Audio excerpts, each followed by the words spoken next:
buenas noches y bienvenidos un jueves más al programa de la réplica de Las Tertulias, de la réplica de Popular Televisión Melilla.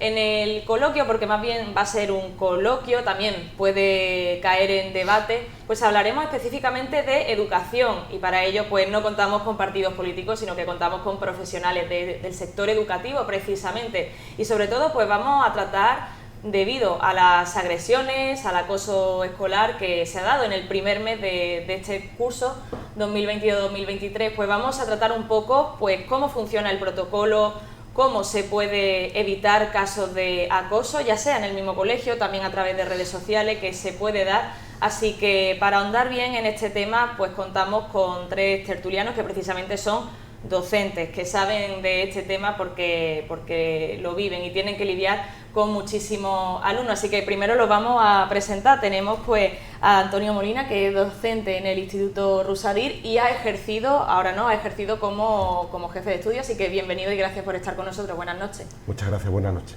Y también aquí a mi lado tenemos a Elías Gómez, también docente y jefe de estudio del Instituto Enrique Nieto. Muy buenas noches y gracias por estar con nosotros. Buenas noches, gracias por invitarme.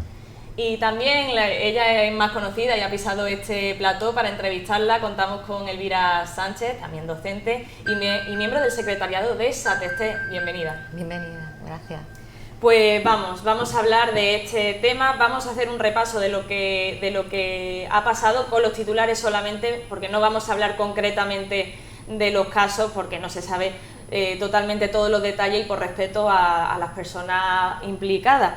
Simplemente para poner un poco en contexto, en el mes de septiembre se supo que hubo 2 agresiones físicas en el Instituto Leopoldo Queipo y después el partido Podemos Melilla también denunció públicamente que se dio otra agresión física en el IES Virgen de la Victoria, también conocido como Jardín Valenciano.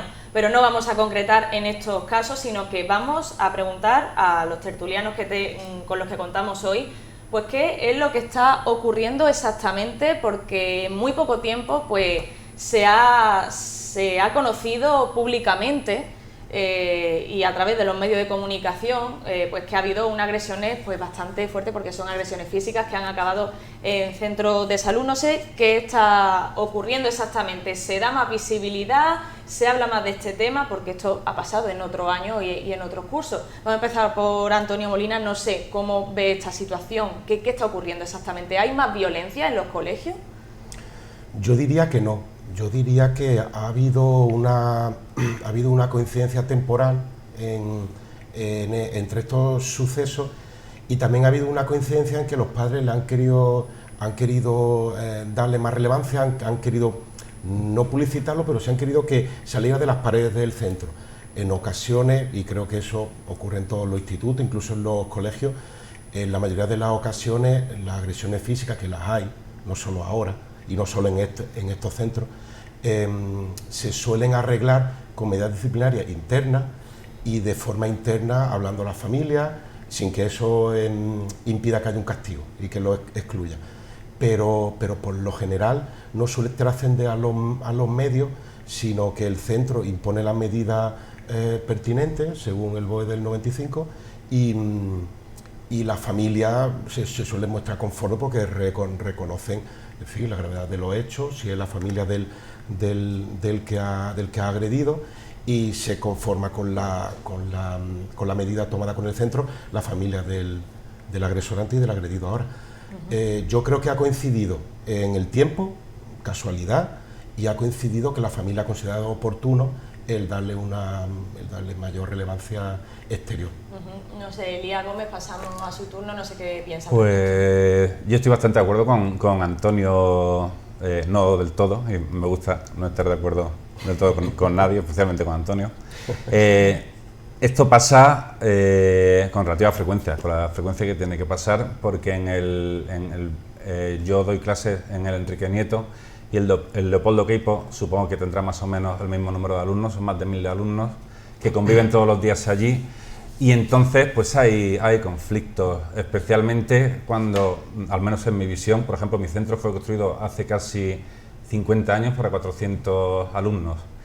Y esta mañana lo he comprobado, teníamos 1.375 por ahí, o sea que prácticamente, más que triplicamos el número de alumnos para fue construido el centro. Yo no creo que los críos tengan menos educación que antes, ni sean más violentos, ni nada de eso, pero en cualquier caso, si hay más violencia en los alumnos, estos alumnos no crecen en medio del patio y luego los mandamos a casa, sino que son jóvenes que se están educando en una sociedad y son también reflejos de si la sociedad es más violenta o es más permisiva o menos con estas actitudes.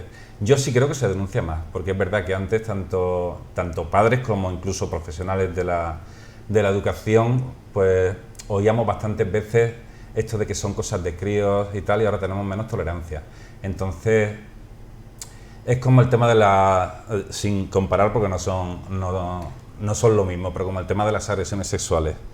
Seguramente, o quizás ahora ya menos que antes, lo que pasa es que ahora pues hay más víctimas que se atreven a denunciar, la sociedad es mucho menos tolerante con estas cosas, y yo creo que es algo parecido a lo que pasa. En cuanto a lo del Leopoldo Queipo, pues sí coincido con Antonio. Casualmente, a lo mejor hay 2 o 3 agresiones graves en un centro de 1000 y pico alumnos en un año, a lo mejor 2 se han producido en el mismo mes, y a lo mejor, y aquí sí es mi opinión, a lo mejor no se le ha dado un enfoque muy... O al menos yo no estoy de acuerdo con el enfoque periodístico que se le ha dado a esas noticias en algún que otro medio. Ahora te preguntamos por qué ese enfoque periodístico no se ha dado adecuadamente, porque también habrá que hacer autocrítica un poco, así que bueno, pasamos al turno de Elvira Sánchez. ¿Cómo ve este asunto? ¿Se denuncia más? ¿Cree que hay más violencia, que es la misma? Bueno, pues coincido en algunos puntos con los compañeros de la tertulia. Pienso que efectivamente que todos los años en todos los centros educativos se dan por desgracia este tipo de hechos y que como otras partes de la sociedad, otros ámbitos de la sociedad, somos un reflejo más de lo que ocurre fuera.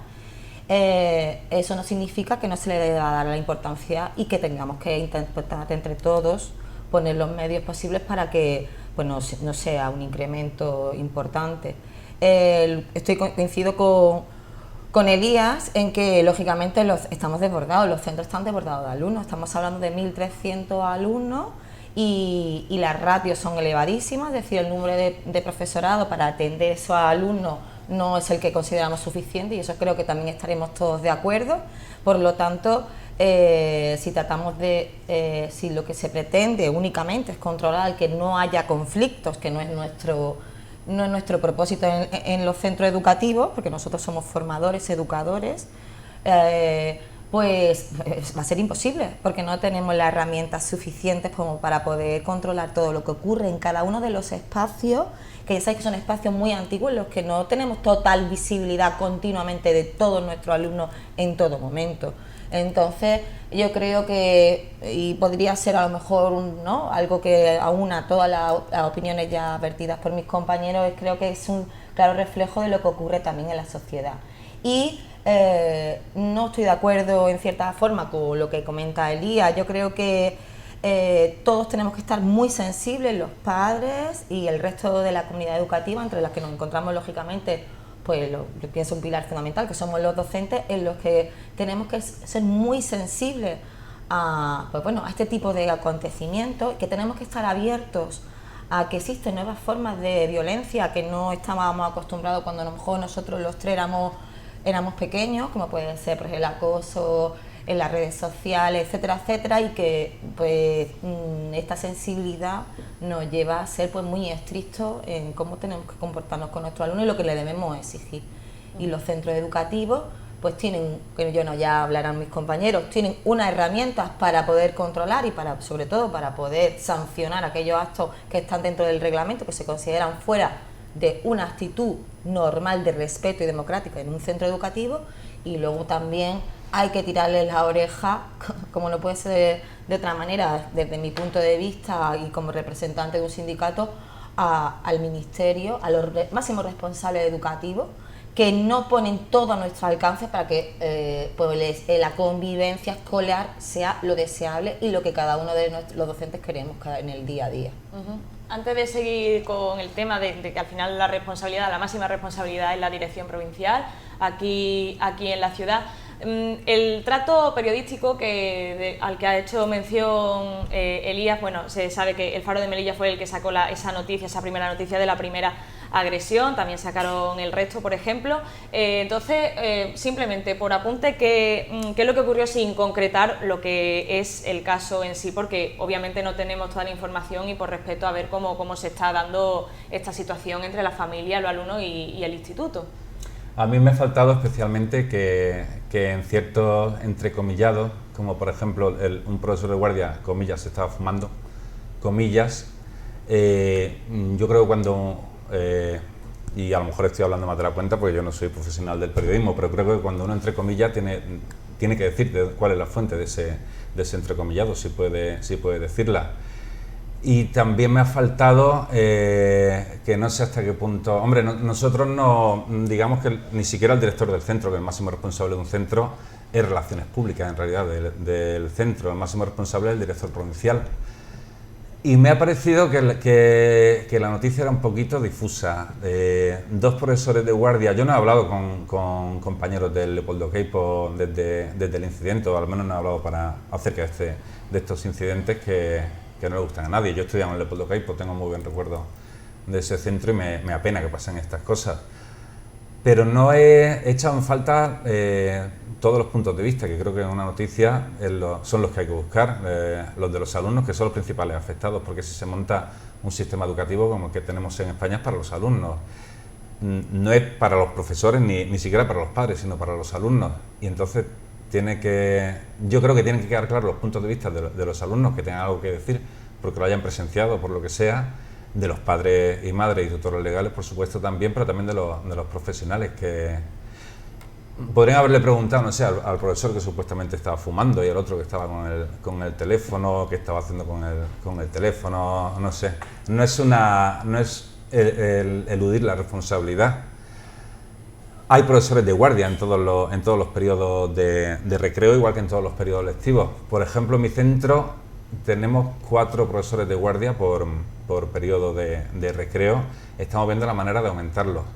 Mi compañera Elvira pues, ha hecho una cosa muy importante. Tenemos una infradotación de personal. No sé si ha utilizado exactamente esas palabras, pero creo que es lo que quería decir. Somos mucho menos profesores de los que hacen falta. El otro día en un diario online pues leí que somos me parece que la primera autonomía, digamos, la primera administración educativa en cuanto a la ratio por aula. También somos una de las que tiene mayor fracaso escolar. Son dos cosas que están relacionadas. Yo diría, a falta de hacer un estudio más en profundidad, que también tiene algo que ver o sea que estamos sobrepoblados para esto de la convivencia. En cuanto a la pregunta concreta que me has hecho, lo del periodismo, para ir concluyendo, los puntos de vista, ver todos los puntos de vista y sobre todo tener claro la noticia, quién aporta cada uno de los puntos de vista. Lo último ya para terminar, en mi centro somos 4 profesores de guardia en cada recreo y son 963 alumnos, me parece, que tenemos en los patios, porque parte de nuestro alumnado sale del centro en el periodo de recreo. El centro tiene 1 hectárea de superficie, entonces a unos 240 más o menos alumnos que tocan por profesor, si son 4 profesores, y un centro muy grande, Elvira también lo ha comentado, son centros con arquitecturas antiguas, con muchos recovecos, con muchos pasillitos y muchas cosas. Pueden pasar cosas y van a seguir pasando. Nosotros vamos a hacer todo lo posible para que no pasen. Las familias también, en su inmensa mayoría, sabemos que hacen lo posible para que no se produzcan estas situaciones, pero si estamos masificados, pues me temo que tengo que decir que van a seguir pasando. Y es que precisamente para hacer un apunte, el director provincial, Juan Ángel Berbel, en una entrevista que le hizo Onda Cero Melilla, precisamente comentó eso, que en algunos institutos hay más de 1000 alumnos y vosotros ya habéis comentado pues, el problema de las ratios, también que hay poco profesorado y además se ha comentado el tema de los espacios, de cómo está hecho los centros educativos. También, bueno, se sabe que se está construyendo el Colegio Gabriel de Morales, debería pues bajar, reducir esa ratios precisamente, así que vamos a hablar también pues, un poquito, ¿no? Ya que también Satesterre siempre reivindica mucho esa bajada de las ratios, pues vamos también a hablar un poco de eso, vamos a ampliar el tema, no sé cómo lo ven, vamos a pasar a Antonio Molina en este sentido, el tema sobre todo de la ratio y de cómo se interactúa entre profesores y alumnos ante esta situación. Es complicado cuando has dicho que están, y es cierto que se está construyendo un centro de infantil y primaria, no sé si Sí, también este infantil y de primaria, no instituto. Claro, la ratio bajará, pero bajará para niños de 3 a 12 años. Yo tengo la teoría de que los profes de secundaria tenemos la mala fortuna de que nuestro tramo de edad de los niños, de nuestros alumnos, no el nuestro que va aumentando, el suyo, nuestros alumnos no cumplen años. De 12 a 18 años, ahí se junta todo, se junta el fracaso escolar y se junta la adolescencia, porque antes del instituto en los colegios no existe el fracaso escolar, porque como mucho un alumno repite una vez, como mucho. Casos excepcionales 2, pero no suele pasar, como mucho 1 año. Y a veces nos encontramos niños de 12 años en los institutos que te preguntas por qué están ahí con 12 años, que quizás, bueno, son debates un poco más internos que quizás en los coles pues no les conviene, en fin, no tienen ganas de estar otro año más aguantando al niño, aunque sea impopular el comentario. Y cuando el niño acaba en la secundaria o la medio acaba y empieza una FP, sea básica, sea grado medio, superior, después del bachillerato, universidad, si le va mal, no es fracaso escolar tampoco. El fracaso escolar se remite exclusivamente, se ciñe a los institutos y la adolescencia a los institutos. Y yo quiero tocar, aunque sea muy brevemente, el tema de las familias, porque yo creo que es fundamental. La ratio yo comprendo, claro, cuando en las multitudes se va a provocar más, se originarán más estropicios, más conflictos, más jaleos, que si en la clase pues estamos todos mucho más espaciados y estamos más cómodos y más a gusto. Pero es importante el hecho de señalar a las familias y cada uno de los que estamos aquí formamos parte de una familia y podemos ser también responsables por dejación, no por acción, sino por omisión, porque a veces dejamos que a los niños lo eduque otro y entonces ocurre que el niño llega con unos hábitos cogidos en el colegio que con cierta edad pueden ser hasta divertidos, con 6 años, con 7, con 8, si el niño más rebelde o es menos rebelde, más desobediente, pues hasta gracioso. Pero luego, y es por la experiencia mía de 15 años en el Rusadir, es que los padres de repente se ven que el niño ha perdido toda la gracia y hace lo mismo dimensionado a la edad que tiene y al tamaño que tiene y a la voz que tiene y a la fuerza que tiene, y los padres cada vez tienen menos de eso y el niño más. Entonces yo quiero soltar simplemente el tema de hasta qué punto la familia, por omisión, que puede ser pues por dejación, por ignorancia, por desidia, en fin, ahí no entro, dejan todo en manos de los centros educativos. Y los centros educativos ya nos cuesta a los profes impartir las materias y que los niños salgan de clase con un poquito más en el coco que como entraron, encima enseñarles cosas que no vienen aprendidos de casa, pues yo lo suelo comparar con los castillos de arena que se hacen cerca de la orilla. Por la noche sube la marea, lo arrasa y al día siguiente hay que volver a construir. Y nuestra misión es volver a construir. Pues ya que lo ha mencionado y precisamente estaba aquí en el guión, también es el papel de los padres y de las madres, que también es importante. La educación pues es en la casa, también es en el colegio, en el entorno donde más horas pasan los niños, en casa y en los centros educativos. Entonces vamos a hablar un poquito más sobre este tema. Elvira Sánchez, ¿qué opina al respecto, ya que se ha hablado ya del papel de la familia? Sí, las familias son fundamentales. Es que nosotros formamos una parte muy importante, los docentes, pero el grueso de la educación que reciben, los valores, lo reciben nuestros hijos y nuestras hijas en nuestras casas.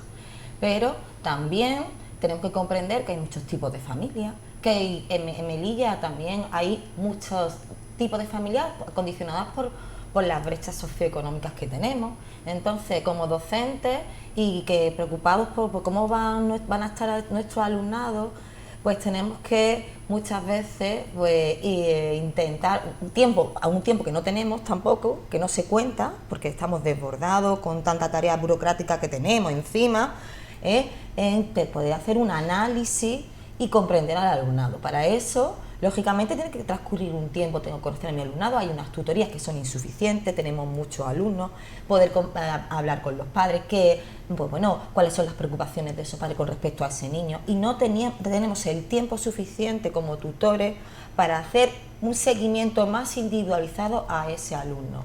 Te contamos en los centros educativos, y en concreto que estamos hablando de hechos que se han acontecido en los centros de secundaria y de bachillerato, contamos con un departamento de orientación, que mis compañeros podrán decir si no es cierto, que se encuentran desbordados. Es decir, los departamentos de orientación son los que nos pueden echar una mano, porque nosotros no somos los expertos en esa materia, en contarnos a lo mejor con chavales que vienen con problemas en casa, o que todavía no sabemos qué problema tienen en casa y que tienen actitudes disruptivas, violentas. Entonces, claro, podemos decir que cuando hablamos de este tipo de problemas que nos encontramos en los centros educativos, lo que tenemos que tener tiempo a los docentes y que se nos pongan las herramientas que están en la ley, Paula, las herramientas que la ley orgánica de educación y que luego otros reglamentos establecen que tenemos que obligatoriamente que tener, pues para poder dar solución a esos problemas. Por ejemplo, es que tenemos que tener un plan de convivencia en los centros educativos. Ese plan de convivencia hay un observatorio nacional de la convivencia escolar. Sin embargo, en Melilla, los informes que hace este observatorio, que depende del Ministerio directamente, de Melilla no hay nada. En las comunidades autónomas, en muchísimas comunidades autónomas, existe un plan de convivencia y observatorios de convivencia escolar, ya no solamente por comunidad autónoma, sino también en ciertas provincias de esa comunidad. Sin embargo, nosotros no contamos con esos espacios de debate y de aportación de recursos para poder ir mejorando en los motivos de convivencia escolar, ya sean los problemas con los que nos encontremos. Lógicamente, lo más importante son estos tipos de problemas, porque estamos hablando de que son casos extremos de violencia. Y luego, por otro lado, tenemos que contar con unos protocolos específicos que no contamos en los centros educativos, que no cuenta cada uno de los profesores y que no conocemos porque no existe, y que es competencia exclusiva, en este caso, pues de quién es el máximo responsable, que es el Ministerio de Educación, con respecto a que deberían estar incluidos en esos planes de convivencia, pues cómo actuar en determinados casos. Hablamos de casos de violencia entre alumnos, o hablamos de casos entre violencia de alumnos hacia profesores, o viceversa, o de acoso, o de violencia sexual, acoso sexual, bullying, etcétera, etcétera, etcétera. El que esté interesado en esta materia, y ahora que parece que muchos padres están viendo, ¿no?, que las necesidades que existen de que haya algunas medidas más concretas, pues que puede consultar perfectamente en la página del Ministerio y puede comprobar que la Dirección Provincial de Ceuta y de Melilla no cuenta con ningún protocolo implantado al respecto.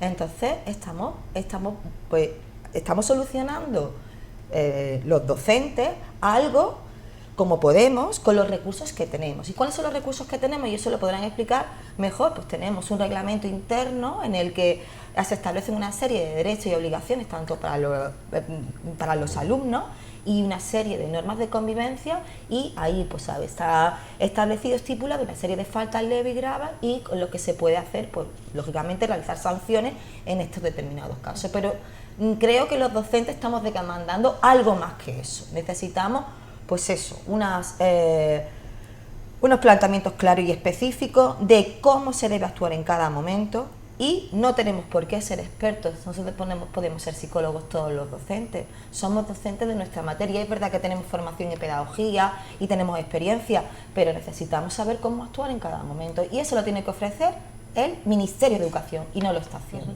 Pues ya vamos a hacer un poco de puente para hablar ya de los protocolos. Lo que pasa es que antes que nada, pues ya Elia Gómez, quería saber también tu opinión sobre el papel de la familia, que es de lo que se está hablando, y ya pues puede empezar a hablar, a hacer un poco de puente con el tema ya de los protocolos, de cómo se actúa, ya que es jefe de estudio. Sí, pues también estoy bastante de acuerdo con Elvira. Me gustaría decir antes de nada que la inmensa mayoría de las familias, yo creo que hablo del 99% o un poquito más, son muy responsables y se entregan todo lo que pueden a la educación de sus hijos. Pero citando a un filósofo, no voy a decir el nombre porque mi compañero Antonio es filósofo y seguro que me va a corregir, al niño lo educan una tribu. Y entonces esto se mezcla con otra situación de nuestra ciudad, que es que tenemos una bolsa de marginalidad bastante grande, tenemos algunos padres que tienen unas jornadas de trabajo interminables en las que no pueden prácticamente ver a sus hijos nada más que a la hora de acostarlos, incluso padres que han tenido que emigrar. Y yo conozco casos incluso de chicos que están aquí pero no están viviendo ni con su padre ni con su madre, sino con algún tío o lo que sea, porque los padres no pueden estar físicamente porque tienen que ganar dinero para la crianza de sus hijos. La labor de los padres, hombre, no son profesionales, pero más que ellos no quiere nadie a sus hijos, por supuesto. El 99% hace todo lo que pueden. Esa es mi opinión. También es verdad, y es una cosa que ha dicho Antonio hace un rato, que es muy difícil que un docente corrija, entre comillas, una conducta que ha orientado una familia y que ha orientado muchas veces con el ejemplo. Un compañero me lo decía esta mañana, hablando sobre otro asunto, que si un crío ve a su padre, igual que cuando yo era crío, si hubiera visto a mi padre tirar los residuos al suelo cuando va por la calle, es muy difícil convencer al chico de que lo que hace su padre está mal y que su padre está equivocado y que tiene que hacerlo de otra manera, aparte de que es más costoso, pues es difícil. De todas formas, pues estamos sobrepasados, es lo que dice nuestra compañera Elvira. Hay demasiada gente en los centros desde que empezó la gran reforma del sistema educativo español de la democracia con la LOCSE en el 89, si no recuerdo mal. Hasta ahora casi todas las reformas han ido en el camino de dar una atención más individualizada a los chicos y a las chicas, en no tratarlos como si fuesen productos todos iguales, porque no lo son. Sin embargo, la carga lectiva que tenemos semanal o se ha mantenido igual o ha aumentado. La ratio se mantiene igual o aumenta. Un compañero de educación física, por ejemplo, que tiene 2 horas semanales de clase, pues puede tener 20 horas lectivas y eso significa que tiene 10 grupos. Cada uno de esos 10 grupos puede tener 30 alumnos. Tiene que dedicar una atención personalizada a 300 alumnos. Así que si cada día, incluyendo los fines de semana, cada día del mes, se dedica a dar una atención personalizada a 10, pues puede atender a esos 300, pero a cada uno lo atiende un día nada más. No sé si a lo mejor los profesores, y yo soy miembro activo de un sindicato también, si nosotros no hemos sabido luchar por esto, pero si se nos exige más y no se nos deja más tiempo, pues podremos hacer hasta donde podamos y de la forma que podamos. Y ya enlazando con lo que me has preguntado también sobre los protocolos, el Real Decreto que establece los derechos y los deberes de los alumnos y alumnas de nuestro Estado es de 1995. El 732, no sé si lo has dicho cuando ya estábamos en el programa, no recuerdo yo el mes concreto porque era muy joven, de 1995. Mis alumnos que han entrado a este curso en segundo de bachillerato, yo creo que son de 2004 o de 2005, segundo de bachillerato, o sea, son gente que este curso escolar puede votar. Nos están entrando a este curso críos y crías nacidos en 2010, 2011, no sé, pero básicamente 25 años después de la aprobación de ese Real Decreto que sigue en vigor. Han cambiado muchísimo, yo por desgracia me acuerdo, de 1995 han cambiado muchísimo las cosas. Después tenemos más niveles de concreción, como en todo asunto administrativo y cualquier asunto legal, pues tenemos niveles de concreción, ¿no? Lo primero está la Declaración Universal de Derechos Humanos, que firma el Estado español, y desde ahí hasta el reglamento de régimen interior de cada uno de los centros, pues tenemos niveles de concreción, pero claro, nuestro reglamento de régimen interior no puede contradecir al Real Decreto 732/95. Y ese Real Decreto muy garantista estaba hecho para otra época, para otro tipo de alumnado, para otro tipo de educación y para otro tipo de exigencias.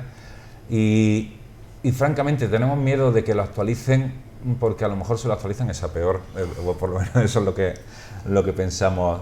Pero otros jefes de estudios con los que hemos hablado. La ley orgánica ya da una pincelada, la nueva ley que ya tenemos. Lo que pasa que, claro, la ley, ¿sabes? Tardamos bastante, tiene muchos filos. Cualquier ley orgánica tienes que... Más recogemos que el Enrique Nieto, ¿no? Sí, pero te digo, la ley orgánica ya estipula que en este reglamento de conducta, pues que deben regir luego, pues las posibles sanciones que pueden tener los alumnos y demás, ya establece que todo lo que tenga que ver con la violencia se tiene que considerar una falta grave. Eso lo dice la ley orgánica nueva. Lo que pasa que es que nuestro ministerio no nos actualiza la normativa y entonces nos encontramos con que aunque tenemos una ley orgánica que es de máximo rango, que nos dice una cosa, luego no hace su trabajo reglamentario y nos ofrece una reglamentación y también y admite nuestras propuestas, las propuestas de los expertos, para mejorar y actualizando esa normativa acorde con las nuevas realidades, con los nuevos tipos de situaciones que nos podemos encontrar, los nuevos tipos de violencia, etcétera, etcétera. Si eso no viene acompañado con un apañillo que son los protocolos, ¿no? Pues los docentes, los equipos directivos hacen lo que pueden y más. Y creo que hacen una labor, encomiable con respecto a las familias. Siempre intentan tener una comunicación directa con las familias, están abiertos a hablar con la familia en cualquier momento. No existe, los centros están abiertos a que las familias acudan en cualquier momento a solucionar cualquier problema. Y yo creo que esa es la idea que se tienen que quedar también las familias, es decir, que los centros educativos son también de las familias, forman parte de la comunidad educativa. Elia Gómez quería decir que lo he cortado, que ha pedido el turno de palabra. En absoluto. Un par de cositas nada más para que la gente que nos vea se dé cuenta del abismo que separa a la generación, no solo de quienes hicieron ese Real Decreto, que no lo redactaron y lo aprobaron, y las generaciones de ahora. Mi primer teléfono móvil yo lo tuve en el año 2000, creo recordar. Y tenía una línea, la pantalla era una línea en blanco y negro donde se veían caracteres alfanuméricos y se acabó. Ahora la mayor parte de las situaciones de acoso escolar que yo conozco, o de agresiones, porque el acoso pasa otra cosa, que también lo ha apuntado mi compañera antes, que no tenemos, en diversas comunidades autónomas tienen un protocolo de acoso escolar que rige la comunidad autónoma. Nosotros no tenemos transferidas las competencias, no tenemos protocolo de acoso escolar. Mi centro lo tiene porque ha elaborado uno propio, fijándose en protocolos de diversos centros y de diversas comunidades autónomas, pero no tenemos uno que se nos dé. Pero vamos, gran parte de las agresiones se producen por insultos en la red, por ejemplo, y por lo que se entiende por acoso, hacer el vacío, no hablar con una persona, no incluirla en un grupo, en unos dispositivos así de grandes, con una pantalla a todo color, donde se pueden ver vídeos, donde se pueden añadir reacciones y comentarios a esos vídeos. Imagínense que tenemos un texto legal redactado en 1995 que no va a hablar, por supuesto, no tipificado eso, de claro. nada de eso, Claro, como mucho hablaría de que yo llamo como en Los Simpsons, ¿no? Y cuelgan, ¿no? Que llamo de un teléfono fijo a otro y me meto con alguien y cuelgo. Eso por un lado. Y por otro lado hay que tener en cuenta también, porque me gustaría decirlo, aunque no lo hayas preguntado directamente, muchos padres están inquietos porque dicen, a mi hijo le han hecho esto y ¿qué pasa con el agresor o el supuesto agresor? A mí no me gusta utilizar palabras tan gruesas porque son menores a los que estamos educando, y entonces yo no podría dedicarme a esto si no pensase que tenemos esperanza en todos y cada uno de ellos. Pero bueno, si a tu hijo le han pegado un guantazo y tú vienes enfadado, como es normal, y vienes pidiendo explicaciones a las que tienes derecho, y vienes diciendo eso no debe pasar en un centro educativo, y tienes toda la razón. También es verdad que no vamos a poder evitar todos los guantazos. Y yo lo leo en las redes también, leo gente que dice, y a los 3 días, o a los 15 días, o lo que sea, volvió a clase el agresor. Y entonces me gustaría que la sociedad comprendiese que el alumno que pega el guantazo tiene el mismo derecho a la educación que el alumno que lo recibe. Y en eso yo creo que todos estamos de acuerdo en que tiene que ser así, porque precisamente el alumno que pega un guantazo necesita mucha educación. El Real Decreto de Marra, lo máximo que permite, la sanción máxima que permite, porque además nosotros no somos poder judicial. Las medidas, de hecho, el Real Decreto habla de medidas correctoras más que sancionadoras.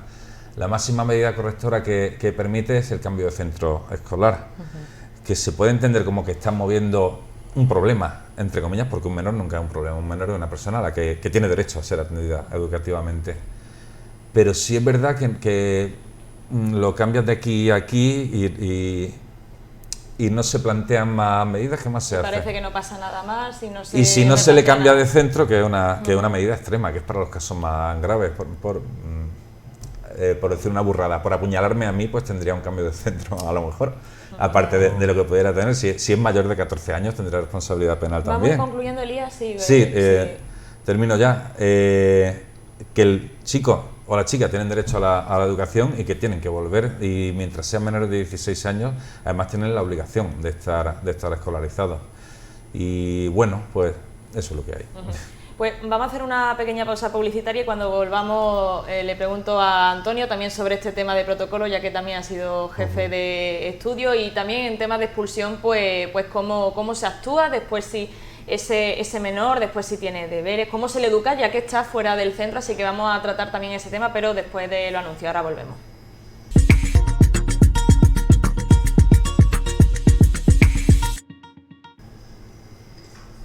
Muy buenas noches, ya volvemos después de esta pausa publicitaria y continuamos la tertulia, el coloquio sobre educación.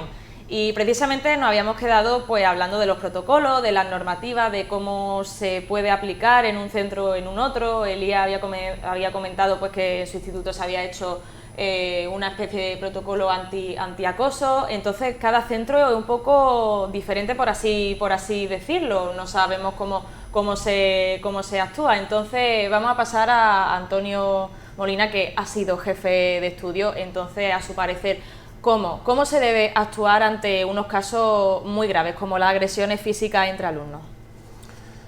En realidad en el BOE al que le ha hecho referencia varias veces, hay estipulado, me parece que hasta el apartado H, de conductas gravemente perjudiciales para la convivencia en el centro. Y abarca ámbitos tan variados como la sustracción de documentos oficiales, el robarle un examen al profesor, agredir, insultar, montar, en fin, impedir que el clima del centro sea todo lo adecuado. Nosotros, sobre todo, en el Rusadir, porque aunque dejé la jefatura hace ya algunos años, sigo vinculado en cierta manera porque pertenezco a la Comisión de Convivencia y tramito la mayoría de los expedientes disciplinarios. Los expedientes disciplinarios, Elías ha comentado que el castigo mayor, la corrección mayor que se le puede imponer según este BOE a un alumno es un cambio de centro, y justo la anterior en gravedad, que el expediente disciplinario abarca de un castigo de 4 días a 29 días, suspensión de derecho de asistencia al centro. Y hay una cláusula importante en la que se dice que el alumno tiene la obligación, el centro tiene la obligación y el alumno el derecho de que se le garantice la continuidad en su proceso educativo. Y eso se traduce fundamentalmente en que hay un seguimiento de las tareas. El niño tiene que tener un castigo, llegado a estos casos muy extremos, tiene que tener un castigo. Las familias a veces lo entienden mejor, otras veces lo entienden peor, pero al final, si uno le explica, que es lo que al final yo después de muchos años he acuñado, digamos, ciertos razonamientos elementales, y creo que son bastante lógicos y entendibles. Y uno de ellos es que yo entiendo que la familia tenga que mirar por su hijo, y la familia mira exclusivamente por su hijo, y que le duele que vaya a estar sin ir al instituto 15 días. Pero nosotros, el centro, tiene que mirar por su hijo, por el agresor, supongamos que ha sido una agresión, por el agredido, por el resto de compañeros de clase que también sufren en cierto modo, porque estas cosas no suele haber una sola, sino que el alumno que hace algo especialmente gordo, pues suele antes como ir calentando un poquito, ¿no? De repente no explota una bomba, suele haber conatos ¿no? Entonces el centro tiene que mirar por el agresor, por el agredido, por los compañeros y por los profesores, porque hay profesores que no pueden, que hay momentos, hay horas de la mañana, hay alumnos en particular que se les escapa de la mano, pero a cualquiera. Entonces el padre entiende que yo tengo que mirar por todo, el centro tiene que mirar por todo, y él es normal que mire por su hijo, y yo tengo que mirar por otras cosas. Se coordina una sanción, semanalmente se le remite, ya se va acordando las maneras que estén más cómodas las familias, las tareas, a la semana las devuelve hechas, se le corrige, se vuelve a mandar otra. Bueno, si hay exámenes el niño tiene el derecho de asistir a los exámenes. Eso yo creo que cada centro lo va estipulando porque no tenemos nada, porque la frase en concreto que dice el BOE es impedir que el niño se le prive de su derecho a la educación y tal. Es un poquito ambiguo, ¿no? Suspensión del derecho a asistencia a las clases, pero del derecho a la educación nunca se le priva, claro, ni tampoco el derecho a la evaluación, así eso que efectivamente a los exámenes tiene que venir, claro, no solamente tiene el derecho sino la obligación. Al final lo que quiere decir es que es algo muy genérico lo que se estipula, ¿no? Entonces después hay que mirar exactamente cómo se garantiza esto, ¿no? Exactamente. Y a mí lo que me preocupa siempre más cuando llega el momento de enfrentarme a la familia es que la familia se vaya conforme, se vaya conforme de la reunión que tenemos informativa con el profesor, viene el niño, generalmente viene la otra familia, depende si la gravedad ha sido mucha, prefieren no venir, ¿no? Para no coincidir. Pero que la familia del agresor, del acusado, del implicado, se vaya conforme y sepa que ha sido una metedura de pata, que nosotros estamos para corregir, estamos para sancionar, pero sobre todo estamos para educar, ¿no? Y el niño tiene que aprender que cada efecto tiene, que cada causa tiene una consecuencia, puede ser buena, puede ser mala, pero en su ámbito y en su edad ninguna puede ser irreversible, no es una cadena perpetua y que el niño ya no, se le tiene que dar oportunidades al niño, incluso en los casos más graves en otro centro. Claro, ¿cuál es también en caso de expulsión, pues la forma de comunicación con los padres, no solamente para informarle de que su hijo o hija ha sido expulsado, sino toda esa información para hacer el seguimiento de que pues se le siga educando, porque por ejemplo si está 10, 15 días expulsado, ya no solamente que acuda al centro a examinarse, sino cómo se garantiza que no va a perder materia, que se sigue dando en clase, cómo se garantiza eso para que no pierda pues ese derecho a la educación. Te pregunto y pasamos a este lado de la mesa. En la digitalización de la educación que va abriéndose paso, como podemos y como nos asisten, nos está ayudando. Hace años pues había que poner mucha buena voluntad y la familia venir periódicamente y dar las cosas en mano. Hoy día ya es un poco más asequible, ¿no? Con la plataforma Moodle o con el Teams, bueno, en fin, que cada profe cada centro, ¿no? tiene su plataforma digital con la que comunicarse con la familia, con los alumnos, y eso lo facilita. Lo que pasa es que a veces va de la mano la conflictividad con la poca implicación académica. Entonces hay veces que pues parece que es un brindis al sol el entregar tareas o el confiar en que va a traer hecha, el citar para que venga a recuperar un examen, y al final te encuentras con que pone más interés uno que el alumno o que la familia, ¿no? Pero bueno, nuestra obligación es seguir haciéndolo y lo digital nos está ayudando. Como dice Antonio, tenemos, si uno se quiere imaginar cómo es una herramienta concreta, una herramienta digital del Ministerio, tiene que pensar en cómo era esa herramienta en Google hace 15 años o así. Entonces funciona Moodle, que es la plataforma, es parecido a Google Classroom. Los docentes de este país, por desgracia, tuvimos que experimentar con un montón de herramientas. Y la Dirección Provincial hizo pues lo que tenía que hacer, que era decirnos: tenéis las herramientas oficiales del Ministerio, son las que tenéis que utilizar, porque además, como pasa muchas veces con las herramientas gratuitas que nos puede ofrecer Google, Microsoft o quien sea, pues no sabemos lo que van a hacer con los datos nadie se lee 500 hojas de términos y condiciones y no sabemos lo que va a pasar con datos. No tienen por qué ser confidenciales, pero sí son datos personales de alumnos, con las calificaciones de los alumnos, etcétera. Lo que pasa es que eso, que Moodle, que es como, no sé si lo conocerá todo el mundo que nos esté viendo, es como una plataforma en la que tú puedes asignar tareas al alumnado, se lo puedes calificar, pueden hacer exámenes online con respuestas libres, seleccionando preguntas tipo test o lo que sea, tiene muchas posibilidades. Pero la del Ministerio, la oficial, parece que hay una persona en un armario pedaleando y dándole energía a esa herramienta. Eso por un lado. Por otro lado, y yo creo que una de las verdades más desagradables y más evidentes que tuvimos que aprender durante la pandemia nada sustituye a las clases presenciales ni por asomo, y la gran digitalización es una, no voy a decir un fraude, ni una estafa, ni ya lo he dicho. Bueno, una utopía. Resulta que aquí hemos tenido en nuestro centro casos de familias de 4 hermanos, donde la única herramienta de comunicación digital que tenían era el teléfono móvil del cabeza de familia, por ejemplo. Y después hemos tenido también familias que tienen un ordenador personal cada uno. ¿Cómo puedes tú garantizar darle la misma calidad de educación a la que tienen derecho todos esos? El alumno que no tiene ordenador personal en su cuarto y el que no lo tiene, ¿cómo puedes garantizar tú eso? La brecha digital. La brecha digital famosa. Sí. Y bueno, lo que ha dicho Antonio también, en nuestro centro y en todos los centros se hace igual, por medio de la plataforma Moodle. Quien quiera conocer cómo es y no sea profesional de la educación puede buscar en Google Classroom. Por medio del correo electrónico también tenemos una cuenta de correo electrónico que con la pandemia, un poquito antes, nos dieron a cada docente, nos dio la dirección provincial.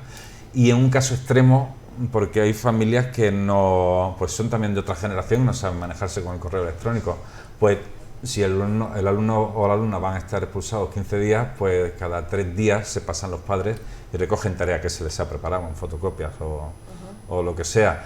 Es a veces utópico porque muchas veces la conducta de convivencia defectuosa, por así decirlo, suele venir acompañada de una poca disposición para trabajar, así que muchas veces les preparas tareas para nada, para que te la devuelvan igual, y por supuesto se la preparamos con mucho gusto porque es nuestra obligación. Elvira, en este sentido, ¿cómo se garantiza esa educación cuando un alumno está expulsado y también a raíz de esa digitalización? ¿Qué le parece? Yo creo que mis compañeros, pues bueno, ya sabéis, los profesores y las profesoras se buscan la vida. Y una de las formas más fáciles, yo creo que son más efectivas, es como decía Antonio, pues teniendo una buena relación con los padres, implicando a los padres en que se involucren, que durante ese tiempo pues que van a estar el niño en casa, ¿no? por esa corrección, pues que tiene que seguir con sus responsabilidades. Y creo que aquí funciona muy bien, pues eso, que los tutores, los equipos directivos hablan con las familias y lo involucran pues en las responsabilidades que también tienen nuestros niños y nuestras niñas en los centros. Como no nos queda mucho tiempo, también quería hablar, ya que se ha hablado de digitalización, pero en otro sentido, y es que hemos hablado también un poco a raíz de las agresiones físicas, pero como bien se ha dicho, pues el mundo evoluciona, ¿no? Y el acoso pues también se ve en las redes sociales, algo que no sé, como docente, también como jefe de estudio, ¿cómo se puede tratar esto? Porque a veces se puede escapar, ¿no? Porque las redes sociales están las 24 horas del día y al final estáis unas horas con los alumnos y se está impartiendo materia. Pero esa concienciación, esa visibilidad sobre este tipo de acoso, quería preguntaros, pues cómo se trata, si hay charlas, si se intenta controlar o más bien concienciar a los alumnos y también a los padres sobre este asunto. Empezamos no tenemos mucho tiempo, así que Antonio, no sé qué le parece esta situación con el acoso de las redes sociales, cómo se puede lidiar contra eso. Yo creo que es más difícil porque es como enfrentarte a una enfermedad oculta que no se manifiesta hasta que ya es irreversible, y en cambio otra te parte un dedo, te parte un pie o te hace una raja en el brazo, que se ve que es mucho más evidente y puedes curar. Y este tipo de acoso digital, acoso 24 horas, acoso fines de semana, que no ocurre en el centro, es más difícil de detectar, fundamentalmente porque supone para los niños una cierta humillación, el dar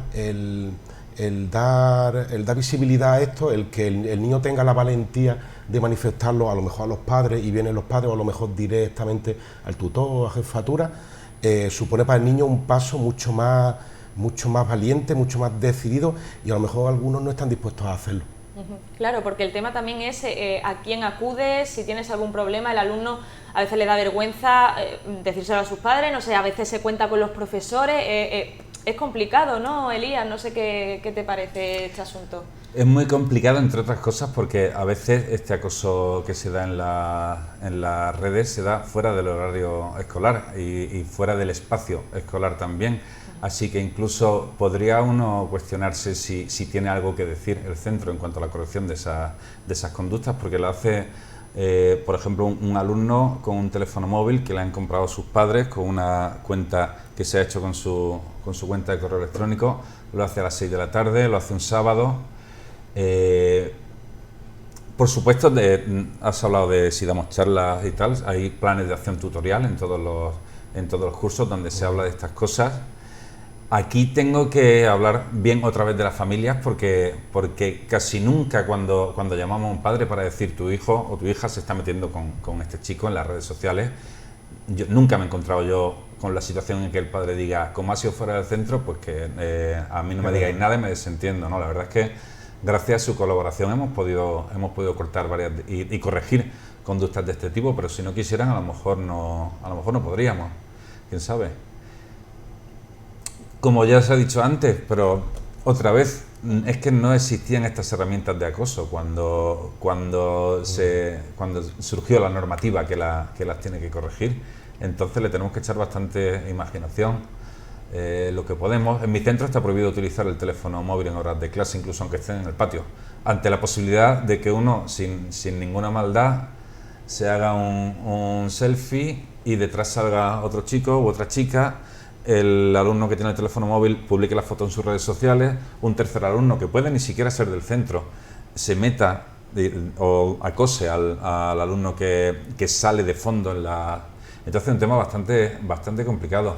Y tengo que decir otra vez que gracias a las familias por ser en su mayoría muy responsables, muy colaboradoras. Y también me gustaría hablar, que hemos hablado muy poco también, de lo buenos que son los alumnos también, porque muchas veces el alumno o la alumna afectados no vienen y denuncian lo que les está pasando, sino que son amigos suyos, o a veces ni siquiera amigos, sino compañeros que vienen y nos dicen está pasando esto, y nos enteramos gracias a ellos. Así que creo que no lo he hecho en todo este debate. Me gustaría terminar diciendo que nuestros alumnos son buenos en su inmensísima mayoría, igual que los padres, que los profesores y que los periodistas. Son en su mayoría muy buenos. Y que esto sale en las noticias porque no pasa todos los días. Por suerte son cosas excepcionales. Ojalá no pasaran, pero el ser humano es complejo y somos mucha gente y en los centros hay demasiada gente.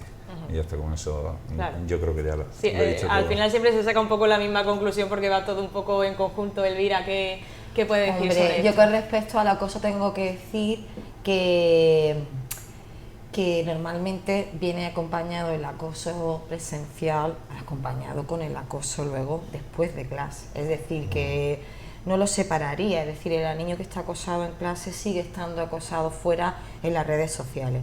Que como tutores y formadores, casi todos ya nos hemos formado y tenemos preocupaciones, muchos de nuestros compañeros ya tienen inquietud en aprender sobre este tipo de acoso y que es nuestra obligación transmitir a nuestro alumnado qué tipos de violencias existen y que esta es una de ellas y cómo detectarla y darle herramientas para que puedan detectar. Y esta es más grave que un bofetón. Efectivamente, porque la cicatriz que te la deja ahí profunda.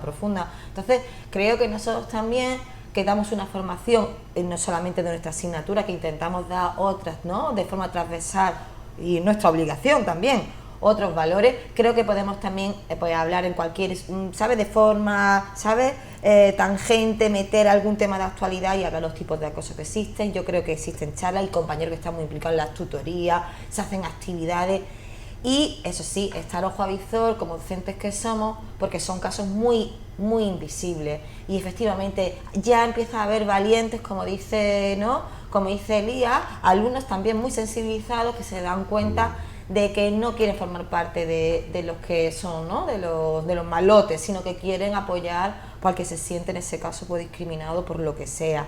Y creo que entre todos pues, podemos hacer algo. Y la familia, lógicamente, implicarla es fundamental. Que muchas veces no somos conscientes los padres de lo que le está ocurriendo a los niños es invisible. Esto hecho muchas veces para las propias familias y muy frustrante para ellas. Entonces, pues nada, yo por mi parte, ¿qué voy a decir? Exigir lo máximo posible, no algo extra, sino lo que cumpla con la ley orgánica al Ministerio, que obliga a las comunidades autónomas a hacer una serie de obligaciones para que luego ellos regulen con su potestad reglamentaria, y sin embargo el propio Ministerio, que solamente tiene Ceuta, Melilla y Exterior, no está haciendo con su trabajo en una materia tan importante que es, pues eso, la convivencia escolar. Que se le ocurre, tenemos que exigir que se le ocurre y que nos dé las herramientas que ellos mismos han estipulado que deben de ser obligatorias en todos los centros educativos. Pues a ver si con esta tertulia y con esto último que acaba de decir, pues toman nota, a ver si ven este programa y bueno, pues se hace un poquito de autocrítica, reflexión y empezar a plantear y a poner cosas sobre la mesa que a lo mejor no se ha puesto antes porque no estaba esa conciencia. Y bueno, en cuanto a las redes sociales, pues como está a las 24 horas del día, no solamente en el horario escolar como habéis comentado, pues ahondar un poquito más en este asunto. Así que no tenemos más tiempo, pero por supuesto agradeceros vuestra presencia y bueno, pues toda la aportación que habéis hecho como docente. Así que me toca despediros. Antonio Molina, muchísimas gracias por estar aquí en la réplica. También Elia Gómez, muchísimas gracias por estar aquí con nosotros. Y Elvira, muchísimas gracias también. Gracias, Paula, por contar conmigo. Y de verdad, repito, muchísimas gracias. Espero que este programa lo vean muchísimas personas, padres, profesores, más profesores y bueno, en conjunto pues toda la ciudadanía. Así que aquí ya nos despedimos. Muchísimas gracias, por supuesto, a los que confían en Popular Televisión Melilla y concretamente en el programa de La Réplica. Finalizamos y les esperamos la semana que viene, concretamente el martes. Muy buenas noches.